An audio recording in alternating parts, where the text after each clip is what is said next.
আসসালামু আলাইকুম ভিউয়ার্স, আজকে তেহারি প্রিপারেশনে যে মাংসটা করা হচ্ছে ওটা হচ্ছে মাটন। এবং মাটনকে আপনার প্রায় দেশীয় স্টাইলেই রান্না করা হচ্ছে। দেশীয় স্টাইল বলছে এই কারণে যে এখানে দেখছেন আপনার সব হাড্ডি গুড্ডি সহ রান্না করা হচ্ছে এবং এটা প্রায় অনেকটা মাটন কারির মতো করে রান্না করা। দেখুন এটা এখানেই কুকড হয়ে যাবে। তেহারির জন্য সবচেয়ে বেস্ট যে চাল ওটা হচ্ছে আপনার কালি জিরা চাল। এটা একটু একটু সব জায়গায় হয়তো পাবেন না, কিন্তু এটা বাংলাদেশি দোকানে পেতে পারেন। দেখুন আপনি খুবই ছোট ছোট এবং খুবই ফ্লেভারফুল এই চালটা দিয়ে বেস্ট আপনার তেহারি হয়। এই পাতিলটা অনেক বড় নেওয়া হয়েছে যেহেতু এখানে আপনি ভাত আর মাংস দুটাই মিক্স করা হবে। ঘি দিয়ে দিন। ওয়াও, ঘিয়ের আপনার ফ্লেভারটা পাচ্ছি আমি। ঘিগুলি প্রথম মেল্ট করবেন, এরপর আপনি ঘিয়ের উপরে পেঁয়াজগুলি ছেড়ে দিলেন একটু ব্রাউন কালার করার জন্য। আমাদের পেঁয়াজটা ফ্রাই হয়ে যাওয়ার পরে আমরা কালি জিরার চালটা দিয়ে দিয়েছি। দেখুন খুব মিহি চালটা, কিন্তু খুবই সুন্দর একটা চাল, ভীষণ ফ্লেভারফুল। আর এর মধ্যে আমরা গার্লিক পেস্টটা দিয়ে দিচ্ছি। এই গার্লিক পেস্টটা মিক্স করার পরে কালারটা দেখুন চেঞ্জ হয়ে গেছে, খুবই সুন্দর একটা কালার হয়েছে।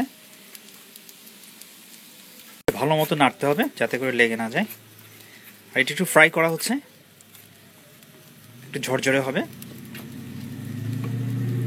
হচ্ছে মাংস অ্যাড করার সময় আমরা প্রায় 10 মিনিটসের মতো ফ্রাই করেছি এবং ফ্রাই করার সময় মনে রাখবেন এটাকে নাড়তে হবে ভালোভাবে যাতে পুড়ে না যায় বা নিচে লেগে না যায় কোথাও।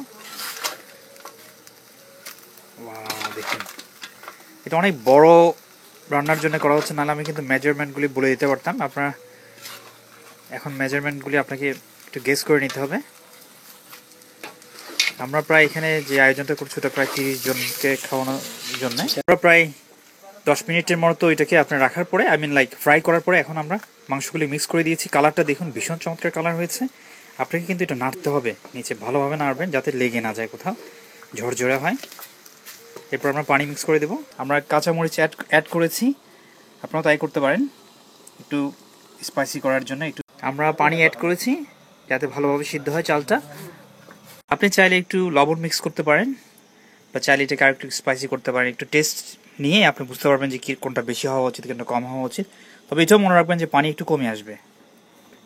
আপনি কভার করে দিবেন, অবশ্যই মাঝে মাঝে নেড়ে দিবেন পানিটা না টানা পর্যন্ত। আর দেখবেন আপনি বয়েল হয়েছে কিনা। আপনি যদি বয়েল না হয় অসুবিধা নেই, একটু পানি দিয়ে দিবেন, আবারও মাঝে মাঝে নেড়ে দিবেন।